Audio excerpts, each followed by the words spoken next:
Very good evening. Jai Shri Krishna Guru. Thank you for joining Sai Satcharita Parayan. Om Shri Guru Pyo Namaha, Om Shri Ganeshaya Namaha, Om Shri Saraswataya Namaha, Om Shri Guru Dattatreya Namaha, Om Shri Mahalakshmi Namaha.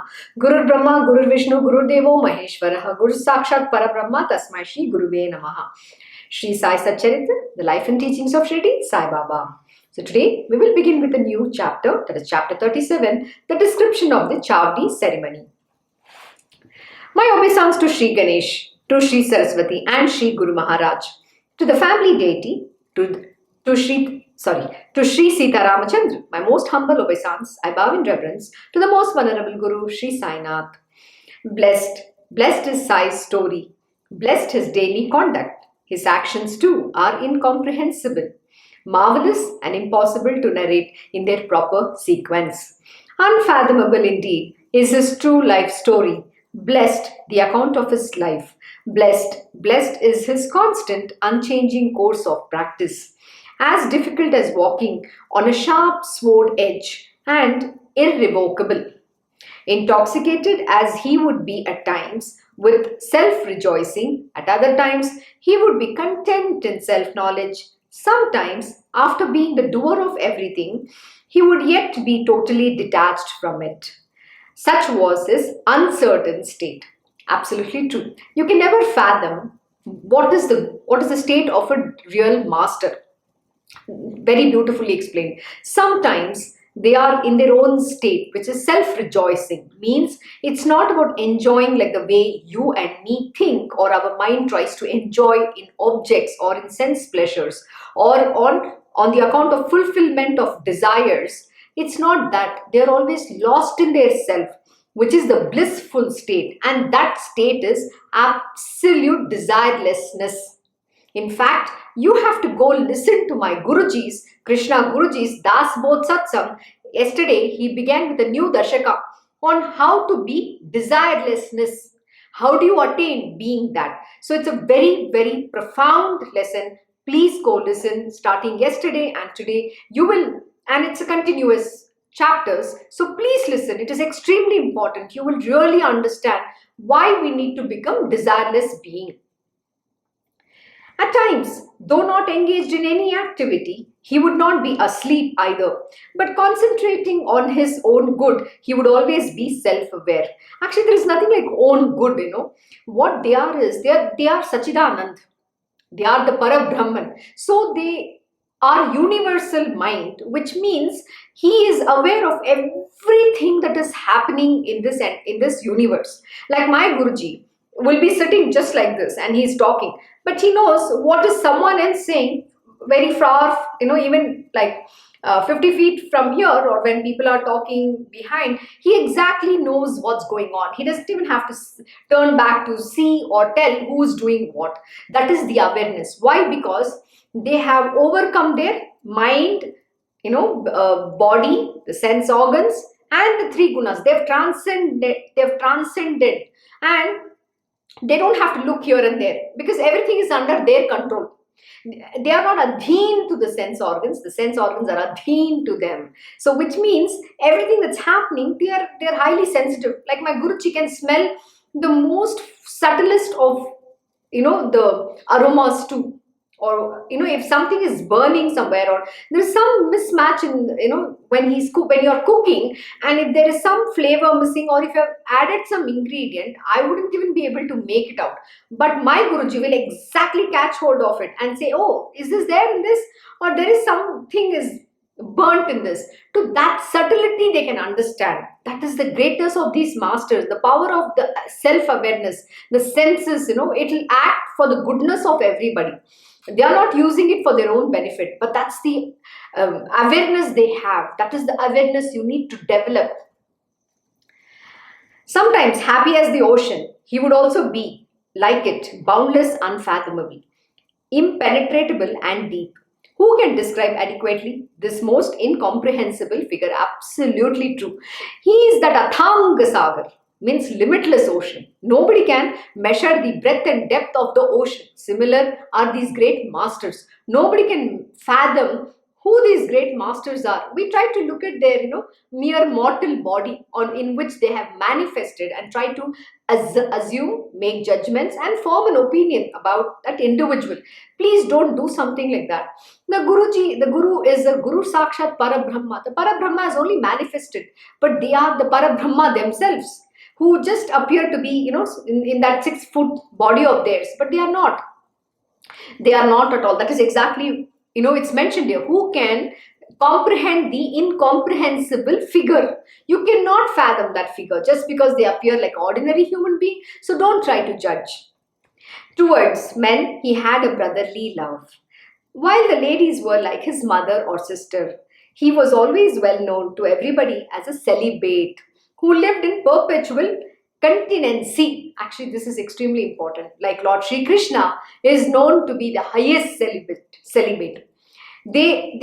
Lord Shri Krishna might have married 16,108 wives, but let me tell you, he is the perfect celibate. He is not attached to anything, yet he would perform every action to the T, as though he's so involved in it, yet he is not involved in any of those actions. That is the greatness of Lord Shri Krishna himself. That is how my Guruji lives too. He is not involved in any actions, yet he will perform everything very, very, beautifully to the highest perfection. And that is exactly what he teaches us too. How to be, perfect, how to strive to excel, how to, attain perfection. It's not about becoming perfect. See, God alone is perfect. I keep saying this. But we have to strive to excel in every task that we do. That is what is important. You cannot do anything half-heartedly.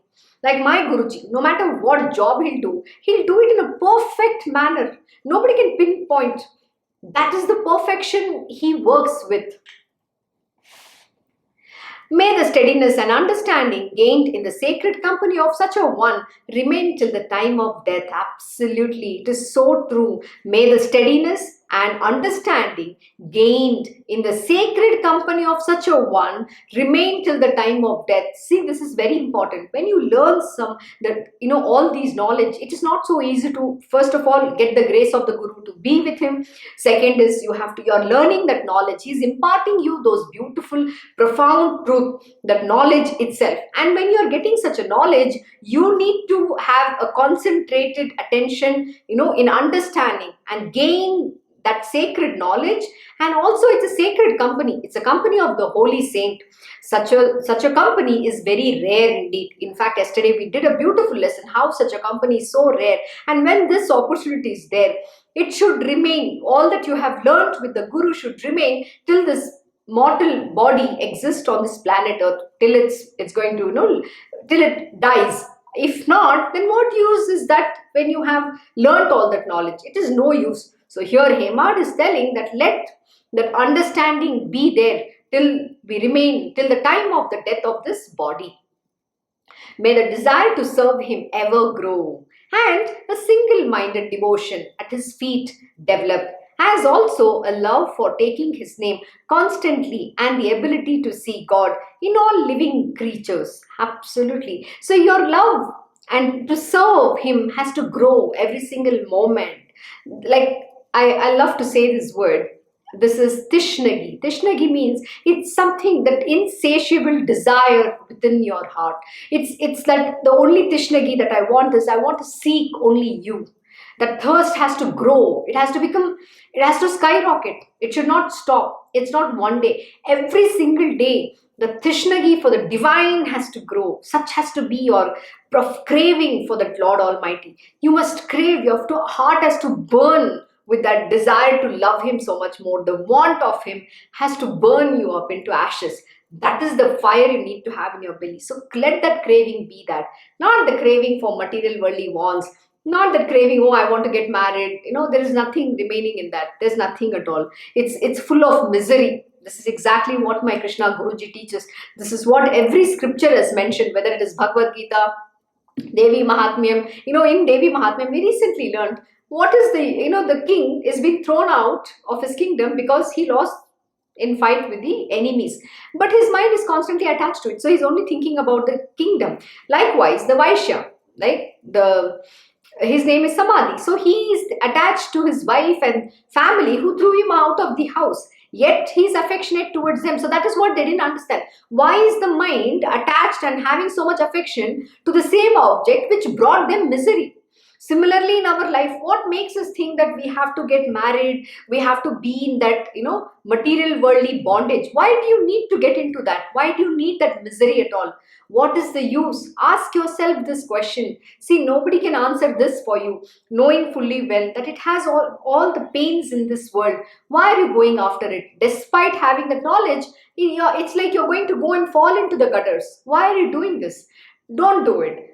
Ask and focus. Use your life, God given beautiful life, this human birth, in attaining the divine, in understanding the truth, and redeeming yourself from all these material worldly existence, that bondage. Why do you want to get into that bondage? There is so much of misery attached to it. Don't go after that. So overcome that bondage by evolving on the path of spirituality.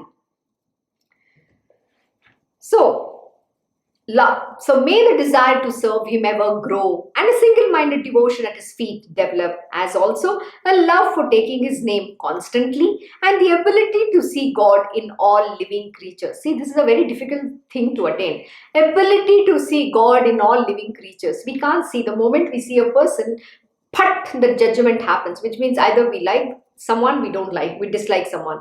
And what happens is that, if something has happened with that person, example, they must have said some bad things about you, or even if they have praised you, you feel mighty pleased, you feel elated, and you either like them or you dislike them.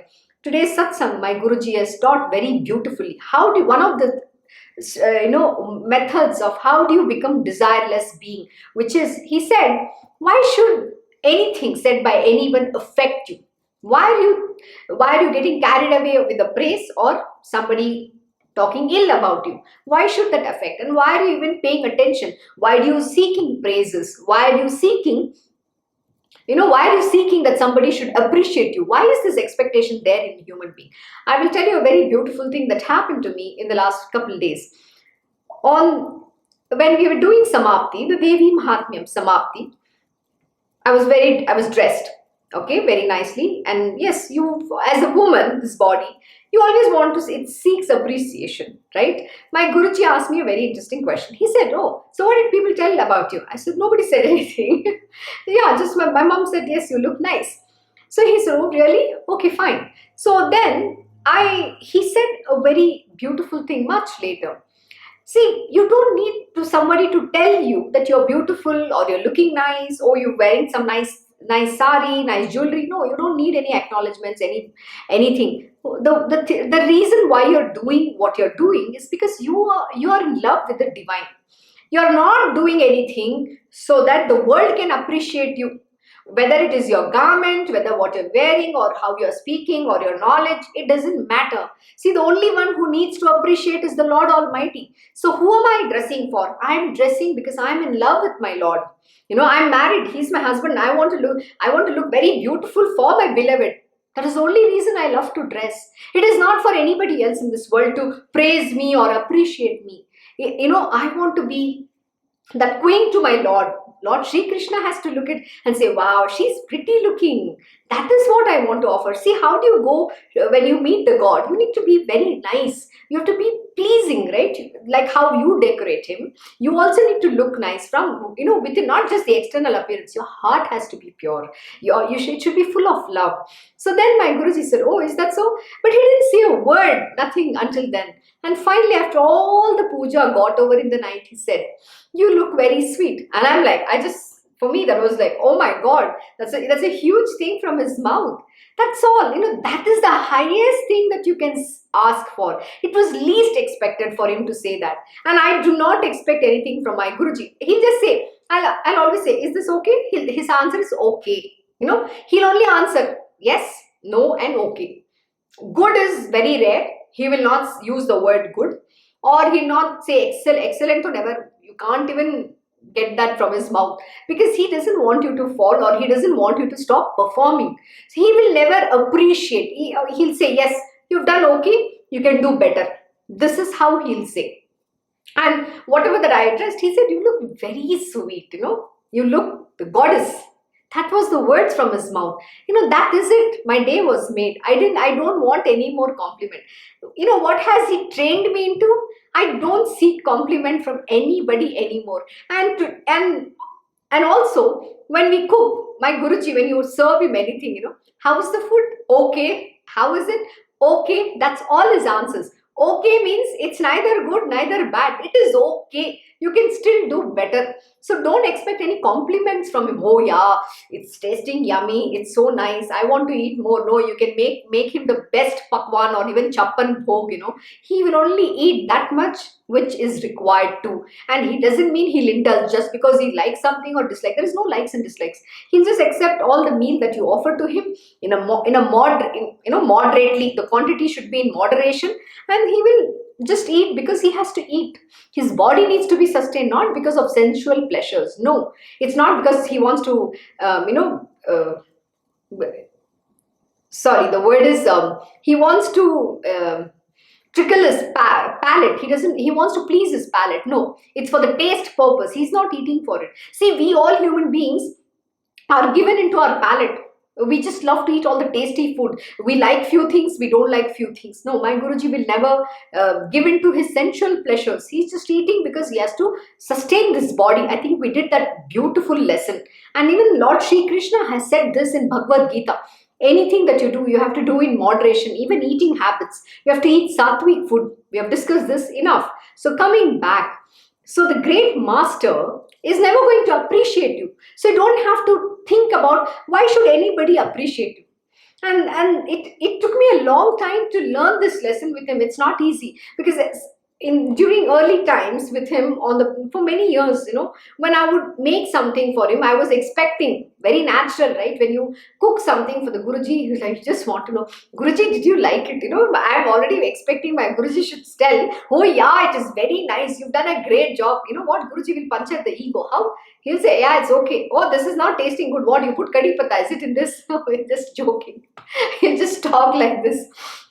And just for the fun of it. Or he'll say, oh, you have made a hodgepodge of everything. What is this? You don't even know how to cook. You have not even learned cooking. So he'll go on a different he'll go on a different level altogether, which you have not expected him to say all of those. See, the expectation is in your mind. You've already made up your mind that you need to get a compliment. So when you ask this question, see, he's a universal mind. You need to understand. He knows what is happening in your mind.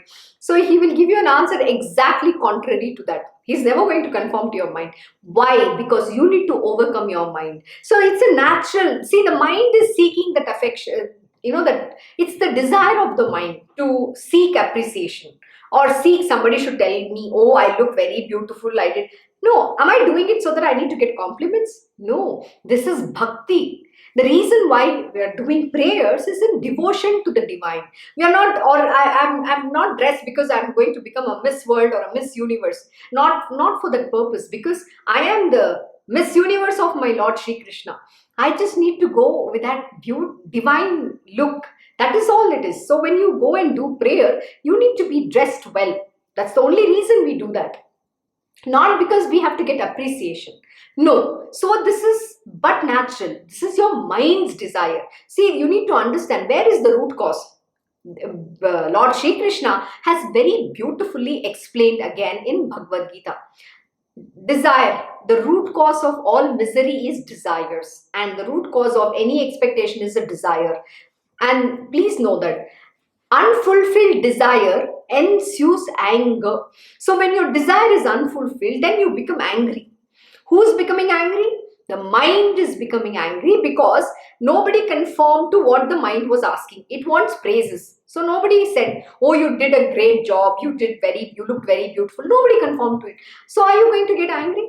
No, it doesn't matter. You don't need to. But that sweet word, one sentence, you look sweet, it is a blessing. It's not even elating, it's blessing. That is what matters. And even you don't need to say that. If my Guruji or my Lord Shri Krishna has already acknowledged. He said, yes, you're beautiful. So most important is he accepts that prayer. That is what is important. So don't seek. See, understand. Always go to the root. You have to do a root cause analysis. Why are you feeling angry? Why does anger come in the first place? Why? Because you have expectations. Expectation that people have to, whoever, right? It's not about just, it can be anybody. Whether you want them to praise you or you don't want them to say something's bad to you. People talk in different way, right? Everybody has their own issues. They talk whatever comes to their mind and mouth. But why should it affect you?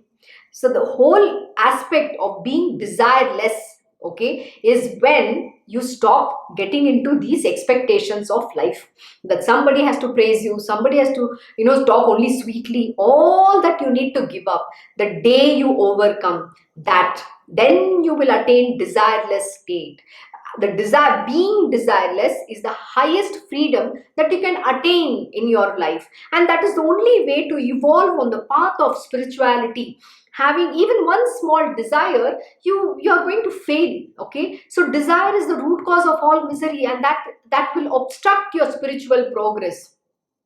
You cannot overcome your spiritual progress. So know that for everybody, even we all have to evolve in our own journey. When we are on the path of spirituality, you have to evolve. So everybody has their own challenges and demons to fight. So the becoming desirelessness is extremely important.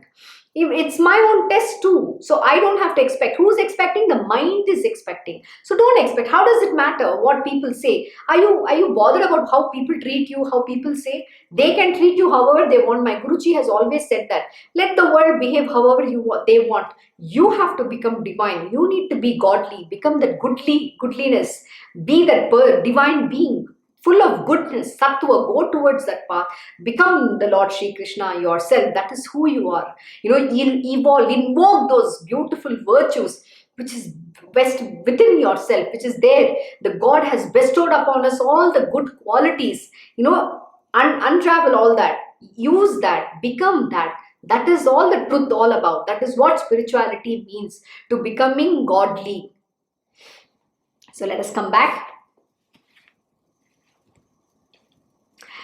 Seeing his leelas, each more marvelous than the other, those who tried to trace their cause were all at their wits' end and ultimately had to give up the effort. So many strive for the pleasures of heaven, singing its praises. They look upon this earth with contempt, besieged with, saying that here there is always a fear of death. But they themselves have taken shape out of the unmanifest into a state which is called the manifest state. When this manifest state again enters into the unmanifest, it is called death. Adharma, ignorance, anger, envy, etc. are the fetters that take us towards death. Only those who can completely overcome them get an entry into the heaven. Oh my God. I think we discussed this a while ago. But let's understand, what does it mean? Adharma. What does adharma mean? Walking the path of unrighteousness. What is unrighteousness or prohibited actions?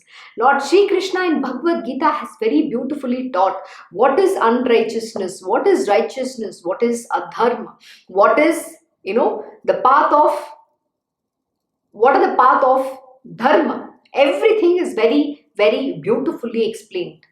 What is prohibited actions? It is explained. So you need to go and listen to my Guruji's satsang. It's explained in a very detailed manner. And then you will understand. Again, here he's saying adharma, that is unrighteous path. Ignorance. What is ignorance? Where you are covered with maya all the time. You're deluded, believing that this material world is truth. What you see is, you believe that this is real. The truth is, God alone is truth. This entire world is maya. That is unreal. So this understanding, if you do not have, then you are an ignorant being. You're full of ignorant. You're covered with that ignorance. So you have to unravel that truth. Anger. Oh my God. Lord Shri Krishna said, anger is one of that doorways to hell. So even we know these lessons, but what we do, we still become angry. We get irritated. Who is becoming angry? The mind. Why does anger come? My Guruji has always taught me, go back, go into that root cause. You have to do a root cause analysis. What does it mean? Figure out why is the anger coming? Where is it coming from? And if you go to the bottom, right, to the roots, and you will find that the anger is coming because there is something that your desire has not been fulfilled. There is something that you want which you haven't got. So again, for anybody, the root causes of all anger or all other thing is unfulfilled desire. That is the root cause of it. So why are you going after those desires? Why are you hankering after things and then falling prey to becoming angry, greed, envy, lust? Here it said envy. Why should we envy somebody else? You should be extremely happy about what you have in your life. Why should you, look at other person? My Guruji will say, see what is there in your plate. Why are you looking at what is there in the neighbor's plate? You need to understand one very important thing. You cannot live another person's life. Only you are suited to live your own life. Similarly, someone else cannot live in your life. Yeah, but we all think the grass is greener on other side. So we always aspire that, oh, wish I had that. What you don't have, what somebody else has, you always want that. So you're seeking. It's not just an envy, you're also lusting for it. I wish I could get that. You don't need to. You don't have to envy anybody. Be very, happy and contented with what God has bestowed upon you. Why are you envying someone? These are all Shadripus, and this negative propensities will never allow you to become spiritual. These are all the obstacles on your path. So don't get lost into this. Are the fetters that take us towards death. These are the cause of this mortal body being born again and again. You don't need to get into this. Only those who can completely overcome them get an entry into the heaven. And after all, what more is there in this heaven? The heaven is nothing but the renunciation of desires and cravings and the exalted experience of the universal self, which is beyond pain and sorrow. See, you need to understand there is no heaven after death, or there is no hell you're going. The heaven and the hell is within this entire body, in your thoughts. When you have good thoughts and when you're harboring goodness, you will always be in that blissful state. That is the heaven. The hell is when you're having all these avarice, greed, anger. You're living in a hellish life. You're living in a hellish state. That is being in hell. So there is no heaven and hell that you need to attain. The heaven and the hell is on this planet Earth, what you make your life to be. So understand, it is the state of mind. If you're living a miserable life, you're living in a hell. When you live a godly life, you're living in heaven. So it's a state of mind. So what do you want to be? Be that Satchidanand and have that blissful state at all times.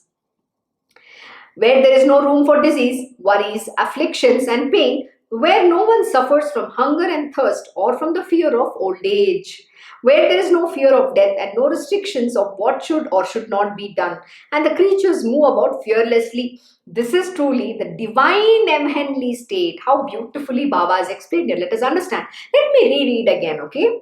Where there is no room for disease. See, the heaven is nothing but the renunciation of desires and cravings. So what is heaven? There is nothing that you have to attain outside of it, or like people say, oh, after I die, I will go to heaven. There's nothing like that. The heaven is within you, in the present moment. What you become. The heaven is nothing but the renunciation of desires and cravings. That is the heaven. When you have hankerings and when you have desires, you're always going to be miserable. So where is the godliness? Where is the state of goodness within you? You can't feel that goodness. You're not going to see God in everybody. You're going to hate someone. You're going to love someone. So that conflicting state is always going to be that the pairs of opposite. There is no equanimity of mind in you. Where is the state of equipoise? When you don't have any of this, then you're living in hellish. You're in the hell. And that hell is in your mind. So the heaven and the hell both are in your mind. So the state of heaven is nothing but when you have become a renunciate. When you have renunciated your desires and cravings for material worldly pleasures. And the exalted experience of the universal self, which is beyond pain and sorrow. Absolutely. That is the state of equanimity. That is absolute freedom. Freedom and fearlessness. Fearlessness from what? Death and whatever old age, disease, hankerings. So you are absolutely fearless. See, Lord Shri Krishna has said one of the qualities of being sattva on the path of godliness, on the path of the sattva is Fearlessness. You need to become fearless. See, every human being is driven by fear. Fear of what? Fear of disease, fear of becoming sick, fear of losing money, fear of job, fear of every other thing in this world. The fear is what drives a human being. But this state of heaven is to become absolute fearlessness. So attain. Why should you fear anything in this world? When you are doing no, when you make no mistakes, you're not going to fear. My Guruji was giving a very beautiful satsang this morning. He said, we try to reason out, or we give reasons only because we make mistakes. So why should you fear? Fear comes when you're making mistake, when you know you're doing something wrong. In Srimad Bhagavatam, Lord Shri Krishna says, the sun rises in fear of me. The moon, shines in fear of me. The wind blows in fear of me. This entire universe is performing, in clockwork precision in fear of me. So in Krishna Ashram also, it's not my Guruji's, somebody who's very deadly and fearful. He's somebody you have to be fearful about. No, my Guruji is very sweet. It's not about we are afraid of him. The fear is when like he said, you are supposed to do a certain job at a certain time. And if you make the mistake, and that too repeatedly, knowing fully well that is a mistake. And that then once you make a mistake, yes, it is a mistake. But if you're repeating the same mistake again and again, it becomes a habit. So my Guruji says, so then you become like a dog's tail, that kutte ka dum, which is never going to straighten out. So then you fear him. Oh my God, Guruji is coming now. We have to do this. So we're doing because we're afraid. We know we are making that mistake. So that is why the fear strikes. So become fearless. How do you become fearless? By being godly, by doing all the righteous actions, by being very good, seeing God in everything. Not an easy task to. It's very easy said than done, but you have to practice. The only way you can attain this is by constant practice. It's not going to come overnight. That will not 1 day, 2 day, 3 day. Many years, many lifetimes you have to do your sadhana. You have to practice. So make that the motto of your life. Make that your life goal and go after that. So, where there is no room for disease, worries, afflictions and pain. So, a human being is constantly worrying about something or the other. He has disease, he's got sickness, he's afflicted, he's got afflictions and pain. He's always between feeling good and then bad, feeling happy and sad, feeling, whatever, pleasure and pain. Constantly in this yo. The person cannot be, in that constant state of blissfulness. Why do you need to feel happy or sad? Everything is short-lived. I'll give you an example. I wish somebody, it was their some, good event that they had in their life. So just went and wished them, gave them some gift. Very happy at that moment of receiving it. But again, that's just the state, right? It is short-lived. What happens after that? Again, you're back to square one, feeling miserable. Why? This is how human beings are. So when you get something nice, you're feeling very sweet. But that sweetness is short-lived. But here, this sweetness is eternal state. It's a state which you can always live in. And that is freedom. Freedom from all these desires. Freedom from fearing this life. So attain that eternal state. And says, where no one suffers from hunger and thirst or from the fear of old age. Where there is no fear of death and no restrictions of what should or should not be done, and the creatures move about fearlessly. This is truly the divine heavenly state. I hope you understand this. The same principle that completely fills everything from Brahma to the tiniest material object, both animate and inanimate, is also present in the state that follows death, or here without any distinction. See, it's a universal state. It's not a state which has some distinction. But again, I cannot describe this state. We have to experience it. That is why any knowledge that you get, especially of the spiritual knowledge, you need to have a direct experience of the knowledge to understand what is being explained. My Guruji will always say, you need to experience that. Till you don't experience what is being taught to you, the lesson has no use. So knowledge has to give you that experience, and that is how you will evolve on the path of spirituality. And please know that only the true master can give you that experience of the knowledge imparted, and not any other masters in this world. He has to be the real guru. Who? Guru Sakshat Parabrahma. The Parabrahma who has manifested in this world. The form of that guru is the only one who will give you that real experience of that knowledge imparted to you. And that gurus are known as Niyat Guru. We already did that. Who is a Niyat and Aniyat Guru? So he is the real master who can grant you that experience. None other than him will ever give you that. And you can never experience this that I am teaching here. So that state, you have to yourself experience. I cannot adequately describe in the words. Nobody can. Baba here is just giving a reference what the state is like. But even Baba cannot give you that understanding unless and until you yourself have the direct experience of this knowledge. That is how it works. So, but to one enveloped in ignorance or Maya, even if he has renounced the worldly life, the same principle appears as not being the Brahman due to the deceptive forms or properties covering or disguising the spirit. Absolutely true. Let me reread this again.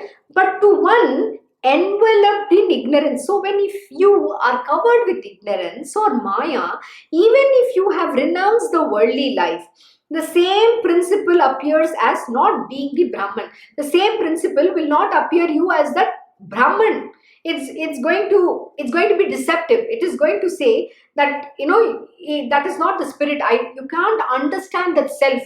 Then you cannot get that experience itself. That is why we say self-realization.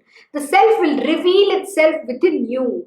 And when you have overcome all of this, only then, when you have attained the purity of your heart and your mind, and the surrender has been complete unto the lotus feet of your Guru, till the time you cannot get that experience. So then due to the deceptive forms or properties covering or disguising the spirit, so it is covered with layers and layers and layers of ignorance. So the Guru uncovers these ignorance. That is why we say Guru, remover of the ignorance or darkness, or the illuminer of the knowledge or the light. One who illumines you with that truth, that knowledge. He who differentiates, saying that the Parabrahma is different or separate from me, that I am not that, but I am different. Such a one is always overpowered by death. So when you think you are a human being, you are not that. Means you don't acknowledge that you are the divine being. When you think you are a mere mortal being, then you are overpowered by death. Death is anyways going to strike you. Then you have to keep coming back again and again and again. No other choice. Death follows birth, and after death again comes the rebirth. These revolutions of the birth-death cycle pursue him forever. Exactly what I said.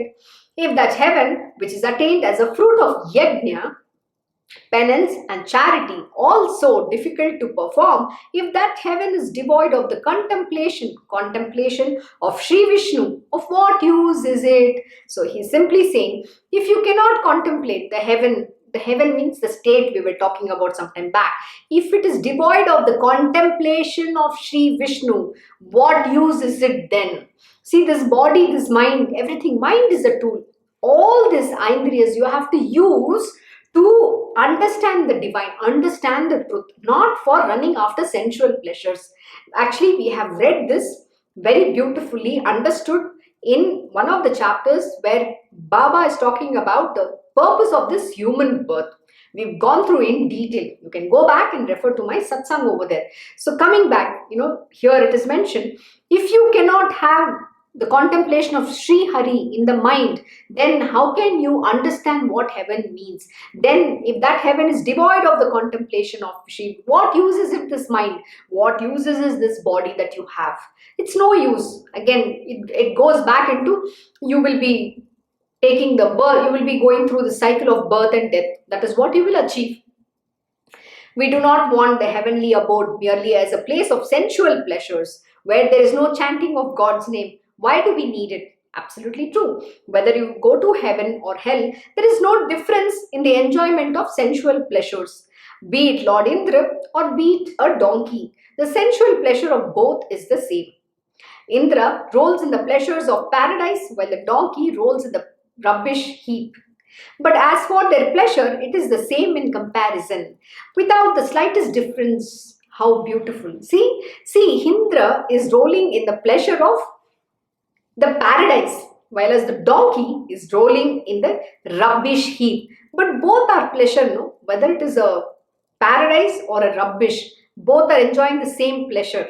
So be it a pain or happiness, sorrow and happiness, both are pleasure alone. So what is that you're enjoying? Either you're enjoying this good or you're feeling the miserable state, feeling bad. Both are pleasure. So the enjoyment is the same for both. But one is enjoying that, like being rajasic, right? You want all the, you're intoxicated, you want to enjoy the best paradise. Okay, you want to be in the heaven of paradise, and then here you're in the hellish region of the rubbish. Both is enjoyment alone. It's a pleasure at the end of the day. Still, it is an enjoyment. So you have to overcome this pairs of opposites by having equanimity of mind. Until then, you cannot become spiritual. You cannot even touch being divine. Forget about spiritual. That's a long story. And becoming spiritual is not a joke. Like my Guruji will say, just sitting in my satsang doesn't mean you're getting any knowledge. Till the time you don't go and practically apply that knowledge. It is very easy to sit in my satsang. Yeah, a lot of people sit, listen, some sleep. Everybody does their own thing. But what are you achieving out of it? If you don't take even that one lesson and go and apply in your life, how are you going to become divine? Okay, forget about even divine. How are you going to become a good human being? How are you going to go towards the path of sattva? You cannot. Just mere listening and writing down doesn't help. Or just, there are a few people who will sleep. That also doesn't help. Nothing is going to help anyone. Till the time that application of knowledge is not going to happen, you cannot. That is why my Guruji says, Shravan, Manan, Nididhyasan. You have to first imbibe, contemplate on the knowledge imparted, then meditate upon it, and then retrospect in silence. Retrospection is a must. Meditation is a must. And, going in silence. Silencing of the mind, silencing of your mouth. It's not about more the mouth, the mind. But still, you have to silence, shut the mind and shut your mouth too. Both has to be silenced. And then you will go to the depth of that knowledge. Today, we are all very superfluous people. We just surf it, like surfing, internet surfing. We just browse. Like that, we are browsing this knowledge. We are not going deep into it. My Guruji will say, you have to become the worm, the kida, and then go deep into it and absorb, imbibe. Today, nobody has that ability. So why will you think that you can become divine? So there is always, my Guruji will say, I have to just let it be. He'll say, I don't have that one student with me who can be that, who can, say, I'll do it. So you have to make it your life goal. So it's not going to come, nobody can give it to you from outside. You have to empower yourself. It has to be the burning desire that I have to attain. That is the spirit you need to have. That spirit is there. That is what this spirituality is all about. Knowing that you are the spirit yourself. You are not this human body. The word spirituality stands for knowing the spirit within you.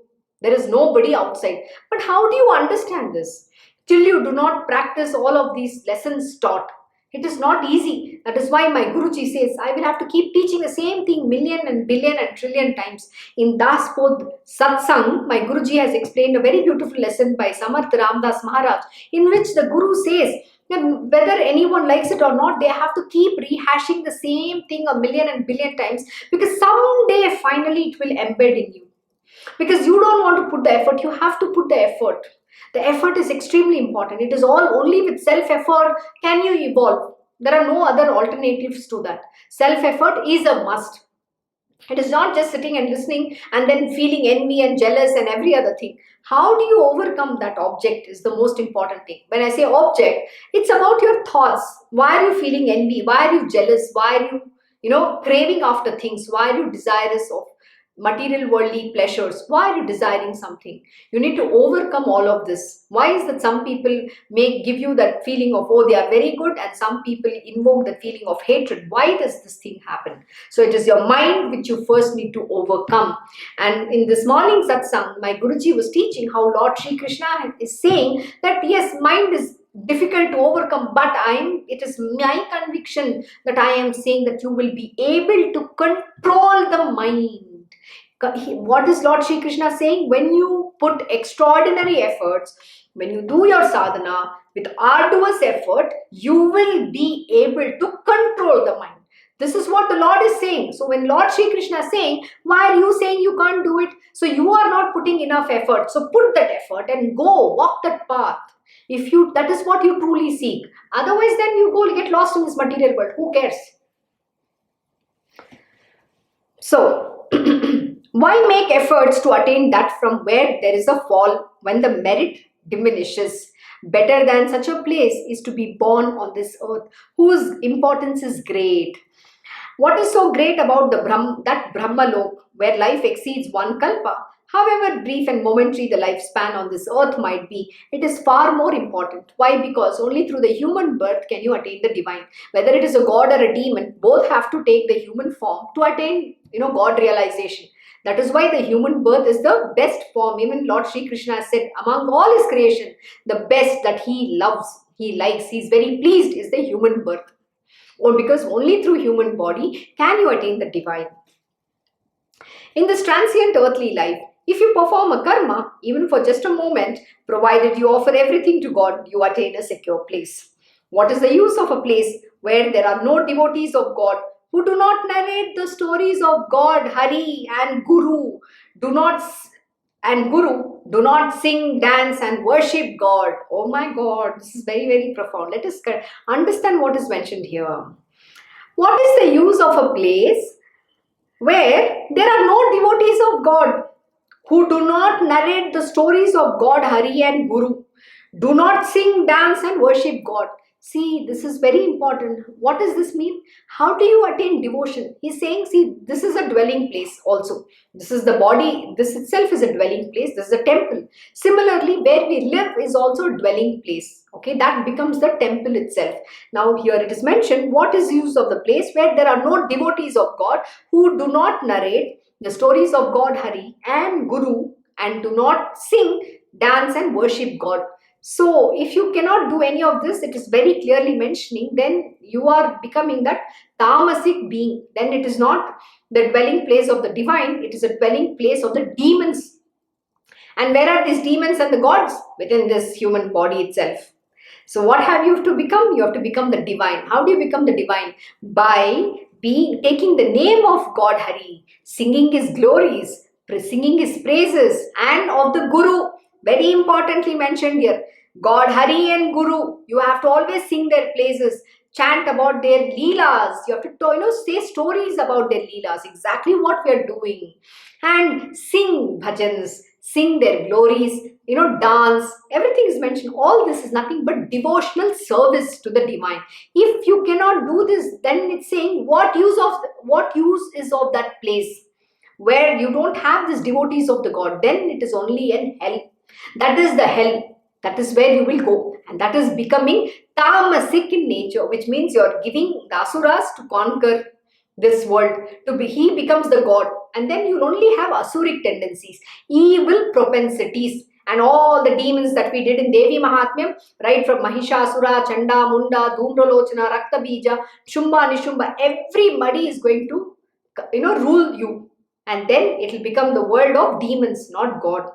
That is what is happening here. That is what this verse is explaining. So, follow a practice where you sing the praises of the divine, where you worship, you do whatever that you do little bit, you have to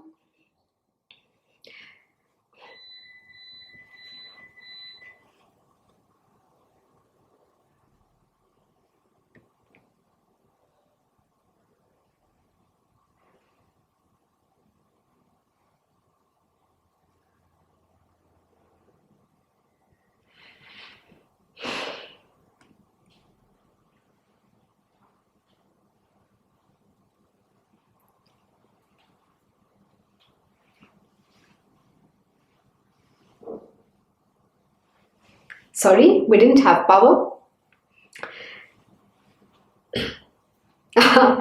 So, make where you live the dwelling place of the God. Sing the bhajan, say all the sweet things. You have to only harbor good thoughts.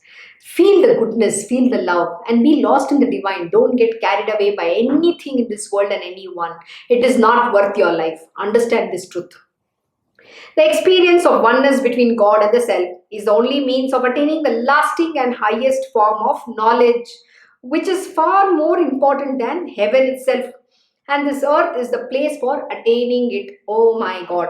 Again, that's exactly what we were talking.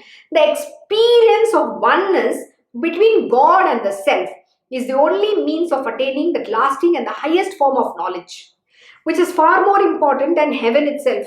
And this earth is the place for attaining it. We said why this human body is important and why it was mentioned a while ago that being born, instead of even asking for a Brahmaloka, where the life exceeds one kalpa. He said it's however brief and momentary the lifespan on this earth might be, it is far more important. Why? Because only through the human body you can understand, the oneness between the God and the self. So you will realize God only through this human birth. So use this human birth to attain the divine. Why waste it in getting lost with all of your running after the material worldly desires, wants, running a rat race in your life? Why do you want to get lost in that? Attain this. And it says, which is far more important than heaven itself. You don't need to attain any heaven. Like we discussed, what is heaven and hell is all happening within this body. There is no heaven to attain. There is no hell to go. There's nothing like that. And this earth is the place for attaining it. So use this opportunity while you are on this planet earth, having taken this human birth, value that and attain it. With your body, speech and mind, surrender your punch of prana, 5 vital airs, and also offer your intellect with humility and determination at the feet of your guru. Oh my God, this is very, very important again. With your body, speech and mind, surrender your pancha prana, 5 vital airs, and also offer your intellect with humility and determination at the feet of your guru. And then your guru will work through you. He will walk you the path. He's hand holding you. He will show you across. So why are you worried? Offer everything to him with humility. The word is humility. What does that mean? It means you cannot have your ego and arrogance. See, ego and arrogance will destroy. You cannot get that knowledge. I'm not joking. A very beautiful thing happened. This is my own experience, okay? I'm just going to narrate. I had a beautiful bangle which I had bought, in a big desire. I wanted it very much. I desired that bangle and I bought it. It was my ego with which I bought that bangle. And suddenly, a few months back, that bangle broke during, when we were shifting the house. It just broke. At that moment, I was like, oh my God, this is my most favorite bangle, it broke. And then later, I felt very happy. You know why? If my Lord has to give me, He will give me. I bought that with an ego, saying, I want it. And it was my desire. When that bangle broke, initially I thought I was upset about it. But later I felt very happy. You know why? Because that was breaking of my desire. There was desire in that. It was my ego with which I bought.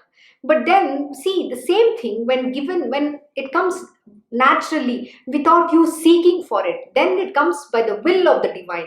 The Lord will give you when He needs to give you. But when you demand and when you buy that with a desire, there is desire in that. And I felt very relieved later. The relieving that I had is, God, thank you so much for breaking the desire within me. So this is how it happens. And then you surrender. So the surrender comes about. And then you say, it's okay. When Lord has to give me, He will give me. Why bother? Why do I even care about it? That is the attitude you'll develop. And then from then on, you will also understand that you don't have to seek. What has to come to you will come to you anyway. Even when you say, oh, I need saris, I want this. That's a desire. So don't have to ask. The divine knows when to give it to you. At the right time, when it comes from the grace of the Lord, then it becomes a blessing. Then it becomes a desireless object, then there's no desires attached to that. But when you buy with your using your ego and arrogance and with desire that I want, there's too much desire in that object, and then it's not pure. So what comes to you naturally is the purest object. It's very pure. There is no desire to that. There is no attachment in that. It's only a blessing from the Lord. This is what you will attain. So you have to surrender it with humility and with determination at the feet of the Guru. All that we discussed, right? Your body, speech, mind, your panchaprana, and also you have to offer your intellect with humility. Then the Guru will, take charge of you. When you have surrendered, he takes charge of you. Then he puts you on that path. Then he is able to guide you. But if you use your mind with ego and arrogance, you cannot evolve. My Guruji has many a time said, you need to become the clay in my hands. You are not allowing me to mold you. The day you will let go of your ego and surrender to me, I will make, become that patti in my hands. I will mold you. I will, give you that beautiful akar. He will sculpt me in the most divine form. That is the form he will give. So you have to surrender with humility. So become the clay in the hands of the divine. That is all the grace you should have. Seek for that. And what he will mold you in will be the best that you can ever imagine. You can't even fathom. You can't even imagine. That is the akar, that's the shape and form he will give you. Once you surrender to the Sadguru in this way, where is the question of fear of worldly life? Wherefore then the worries of daily life, when he is there to remove them all? Absolutely. When you surrender to the Sadguru in this manner completely, then where is the question of fear of the worldly life? What he has to give you, he will give you. What has to come to you will come to you. I will tell you a very interesting thing. This whole pandemic situation, people have lost jobs, everybody is afraid of what is going to happen, their EMI, so many things, the fear when you read all these kind of crazy news, there is corona all over the world or all around. Somebody said to me very simply, this person wrote, I'm just feeling a little cold, so I just don't want to invite you all for lunch because I just don't want anybody, I don't want to pass on my cold. Then I said, why worry? When you have the Guru's grace, nothing shall befall you. Just have faith. That faith is good enough. See, all this sickness and everything is Maya alone. But when you have the grace of the Guru, it's like kavach. That grace is your kavach. It's a firewall. Nothing shall touch you. That is just that faith you need to have. And why are you bothered about losing job, not job? He's the one who gives you, he's the one who takes as well. So surrender to him. He's the one, everything. He's the Karta Dharta. He will take care of you and just walk that path. Just being lost in him. That is all you need to have. So once you surrender to the Sadguru in this way, where is the question of fear of worldly life or losing a job or falling sick? Nothing happens. Just obey him and keep doing what he's asked you to do. Wherefore then the worries of daily life, and when he is there to remove them all, absolutely. He's the one who takes care. Just surrender and live your lives. Live a God-pleasing life. Where Maya or ignorance reigns, there are also present the ties of sons, animals, etc. and the worries of worldly life, day and night. There is not a trace of good, nobler thoughts. I think we discussed this enough throughout the satsang today. And I know you must be feeling a little dry today, but sorry, there were no stories much. But it is important understanding of knowledge you need to have. What does these mean? See, it says, where Maya or ignorance reigns, there are also present the ties of sons, animals. You are attached to everything, bondage, material, worldly life. Material existence comes in very strongly. And the worries of worldly life. You have to worry, I have to feed my family, I have to take care of them, my parents, my children, my relatives, my friends, my job. Oh my God, can you stop it? I feel exhausted. And worries of worldly life, day and night. There is not a trace of good, nobler thoughts. You can't think anything good at all. You're lost in thinking about only this, my EMIs, my this, my that. Where is God in your life? Take the time to become godly. Take the time to think about good thoughts, nobler thoughts that will take you on the path of sattva alone and give you that spiritual meal. At least make you feel divine, make you, become divine. That is what you need to attend. We are at the end of the hour. I know today we did a very short, we only covered very, limited verse, but we'll definitely continue because it's a very important lesson that you need to understand. So thank you for joining Sai Satcharita Parayan. We'll see you tomorrow. I hope you had a wonderful day and you enjoyed the lesson today. Om Shri Mahaganapate Namaha. Om Shri Gurudev Datta. Om Shri Sachidananda Sadguru Sainath Maharaj Ki Jai. Om Namo Bhagavate Vasudevaya. Digambara Digambara Shripad Vallabha Digambara. Om Shri Krishna Gurunath Natha Shri Guruve Namaha. Om Devi Durgaya Namaha. Om Shri Krishna Arpanam Namastu. Krishnam Vande Jagat Gurum.